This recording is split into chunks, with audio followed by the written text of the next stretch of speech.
একটি ছোট্ট গ্রামের এক কোণে ছিল একটি ভাঙা কুঁড়ে ঘর। সেই ঘরে থাকত দুই বোন, মিতা আর রিনা। বাবা বহু বছর আগে মারা গেছেন, মা অসুস্থ। অভাব তাদের মৃত্যুসঙ্গী, কিন্তু ভালোবাসা ছিল অফুরন্ত। মিতা মা, প্রতিদিন এত ভোরে বের হস, সারাদিন খেটে শরীরটা একদম ভেঙে যাচ্ছে। আজ আর যাস না মা, তোর মুখের দিকে তাকালেই আমার বুকটা কেঁপে ওঠে। আমি চাই না তুই এত কষ্ট করিস। মা, তুমি এসব ভাবো না। আমরা যদি কাজ না করি তাহলে সংসারটা কিভাবে চলবে বলো? তোমার ওষুধ কিনতে হবে, চাল ডাল আনতে হবে। কষ্ট হলেও আমি পারবো মা, তুমি শুধু সুস্থ হয়ে ওঠো। দিদি, তুমি একা সব দায়িত্ব নেবে কেন? আমি কি তোমার বোন না? আমি তোমার সাথে কাজ করব।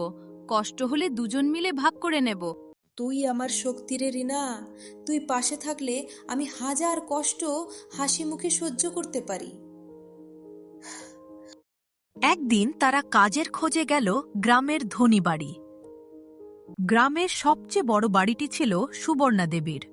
কাজের জন্য প্রায় সেখানে যেত মিতা আর রিনা। তোমরা আবার দেরি করে এলে? এইভাবে কাজ করলে কিন্তু আমি আর রাখবো না। গরিব বলে কি সময়ের দাম বোঝো না? মাসিমা, মা আজ খুব অসুস্থ ছিল। ওনাকে একটু দেখে তবেই বের হতে পেরেছি। আমরা ইচ্ছে করে দেরি করিনি। অজুহাত শুনতে চাই না। ভালো করে কাজ করো, না হলে মজুরি কেটে নেব। তোমাদের মতো লোকে লাইন লেগে আছে কাজের জন্য।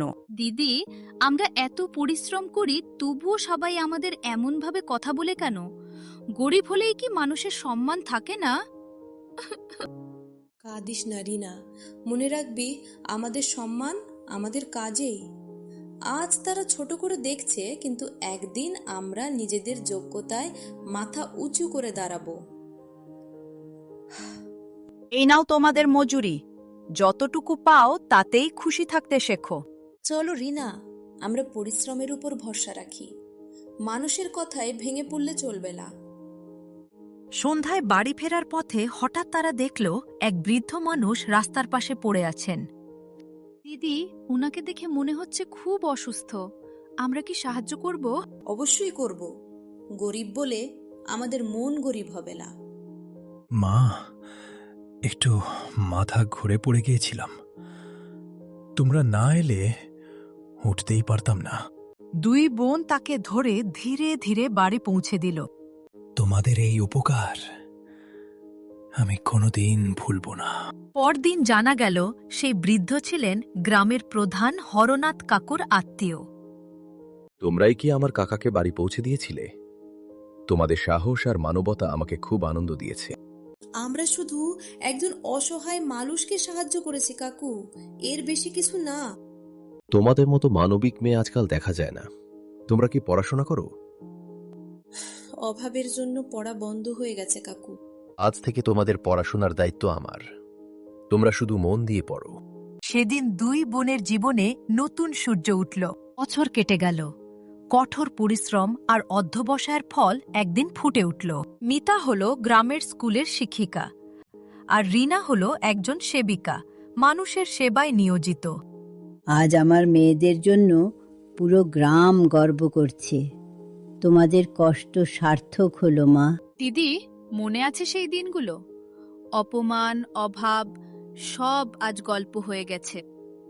হ্যাঁ রে, কষ্টই আমাদের শক্তি দিয়েছে।